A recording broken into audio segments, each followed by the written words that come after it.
One of the most polarising figures of modern times, WikiLeaks founder Julian Assange. This week he was back in the headlines again after it was confirmed that Australia is now providing him with some consular assistance following a visit from two officials from the High Commission in London. Is it a sign that there may be a breakthrough in the case, which has lasted almost 8 years and began with a Swedish arrest warrant in 2010? Well, we're about to speak with Julian's lawyer, Jennifer Robinson, who was at that meeting. But first, let's take a look back at how this story has unfolded.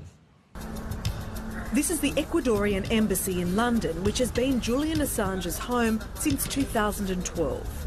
He was granted diplomatic asylum there after the UK ordered his extradition to Sweden for questioning over alleged sexual assaults. Assange denied those accusations, saying they were part of a smear campaign and a bigger plot to see him face charges in America. The United States must renounce its witch hunt against WikiLeaks. The United States must dissolve its FBI investigation. Since its creation in 2006, the controversial whistleblowing website has published a huge number of classified US government files, including Hillary Clinton's emails during the 2016 presidential campaign, which led to a massive fallout. That the FBI, as part of our counterintelligence mission, is investigating the Russian government's efforts to interfere in the 2016 presidential election. Those activities have kept Assange on America's most wanted list. Then a breakthrough. Last year, Swedish prosecutors dropped their rape case. 7 years without charge. Why my children grew up without me. That is not something that I can forgive. It is not something that I can forget. Now there may be a glimmer of hope. Officials from the High Commission have visited Julian for what's believed to be the first time in nearly 6 years. It's a possible first step towards freedom. And joining us from London is Julian Assange's lawyer, Jennifer Robinson. Good morning to you, Jen. We really appreciate your time. Now, this visit this week has been significant. What sort of consular assistance has there been from Australia to this point? Well, the answer is very little. It's been more than 6 years since Julian has had a visit from Australian officials, and the question is not just about consular assistance. The question is actually about what diplomatic representations Australia is willing to provide for an Australian citizen who is in an incredibly serious situation. Of course, he sought asylum in the embassy almost 6 years ago. It's 6 years he's been inside that embassy in 2 weeks' time. And the reason he went in there and the reason that this case has been so controversial is because of the risk to US extradition and because Australia, the UK and Sweden refused to seek assurances from the United States to protect him from that risk of extradition. He remains inside the embassy today because of that risk, and it's only gotten worse over the years. We've now seen, since the Trump administration came to power, the director of the CIA saying that they are going to take down WikiLeaks, that they will find a way to prosecute him and they will not offer him the protections under the First Amendment, constitutional free speech protections. This is an incredibly serious situation. We're looking at an Australian citizen who's been under some form of restriction on his liberty for more than 7.5 years without charge. And what we would like to know is when the Australian government, who is uniquely placed to try and seek a resolution to this case, is going to step forward and provide assistance. Jennifer, he's been inside the embassy since 2012. Has he stepped foot outside the embassy at all? Out the back door? One step? Anything? No, the only pictures you've seen on the balcony I could count on one or two hands. There is no outdoor area, there is no outside area where he can be in the sunlight, there's no outside area where he can exercise. The British government has refused to allow him to go outside even for exercise purposes, to seek medical treatment. And we've had a group of British doctors assess him recently and say that his mental and physical health is at extreme risk, and are calling on the British Medical Association to take steps to put pressure on the British government to ensure he can have his healthcare taken care of.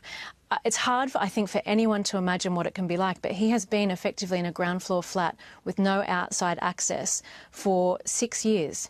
I just don't think anyone can imagine what that's like. No. What would happen if he did leave? The British authorities have said that he would be arrested to face potential bail proceedings related to his decision to seek asylum inside the embassy. He is more than willing to face British justice, but not at the risk of facing American injustice. So if he were to walk out without an assurance against US extradition, in circumstances where the Trump administration have said that prosecuting him is a priority, he would be arrested, put into prison, and then we expect that there would be a sealed indictment from the US that would be executed, and he could be in prison again for many years facing extradition. Okay. So what we would like to see is the Australian government seek the assurance that is required to bring the situation to an end. OK, he's effectively a prisoner, though, now, Jen. The fact that he could go to US and be a prisoner again, but at least he'd be serving out a term. But let's think about what would he be serving out a term for. He's facing extradition and prosecution for his publishing activities with WikiLeaks. This is an organisation that won the Sydney Peace Prize for its work, that's won the Walkley Award for most outstanding contribution to journalism. Why should he be extradited to face prosecution for publishing activities which are protected under the First Amendment and protected under free speech laws here, indeed, and in Australia? This is a very serious situation. The WikiLeaks alleged source, Chelsea Manning, faced cruel and unusual treatment in prison, and the situation that he would be facing in the US is one that no one should stand for. And I don't think that any other Australians, no right-thinking and decent Australians, would like to see a fellow Australian citizen extradited to the US to face that kind of treatment. Well, Jennifer, the only thing on that, though, is he's been inside for 2 administrations, so you can't blame this on Trump and the Trump administration, because Obama was in power when he first went in there and still he wouldn't come out. So what would you say about that? Well, this has been a risk. This was the grand jury and the criminal investigation was opened by the Obama administration, and that continued throughout the Obama administration, even though there are clear free speech reasons why this criminal investigation ought to be stopped. But what we've seen since Trump came to power are far more public statements by a number of officials, including the US Attorney General, including the director of the CIA, saying that they are going to take WikiLeaks down and prosecuting is a priority. It's a far more public and aggressive stance than the Obama administration ever took. And it's time that the Australian government and the UK government stand up against that risk. But Jennifer, can you blame any government for not wanting their state secrets published?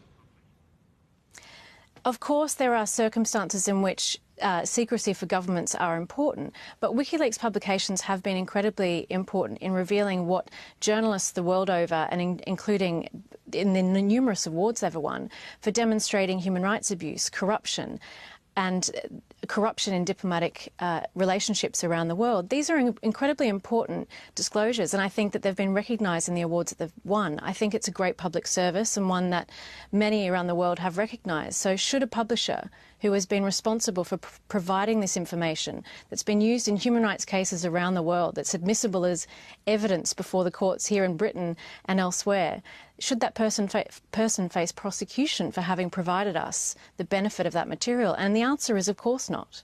What needs to happen to end the stalemate then, Jen? The same thing that we've been asking for more than 7.5 years, which is an assurance against extradition to the United States. This is a completely standard procedure in cases around the world. The UK could have insisted on it when he faced extradition to Sweden. The Swedish case has since been dropped. It's the only reason that he's inside the embassy, and if the Australian government would come to the fore and help to resolve this situation, he could come out of there at any time. OK, Jed, just about you. You're an Australian. You were born and bred in the New South Wales Southern Highlands. You're living in London now, and you represent Julian pro bono. Why? I think all Australians feel, well, at least as an expat Australian being abroad, that we have an obligation to help each other.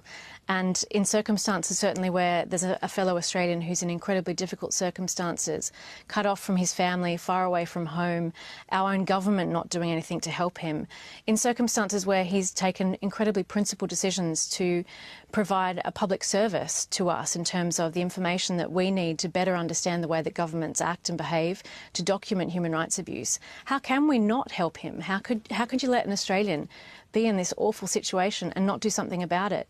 And that's why I find the Australian government's position entirely unacceptable, and one that makes me ashamed to be Australian.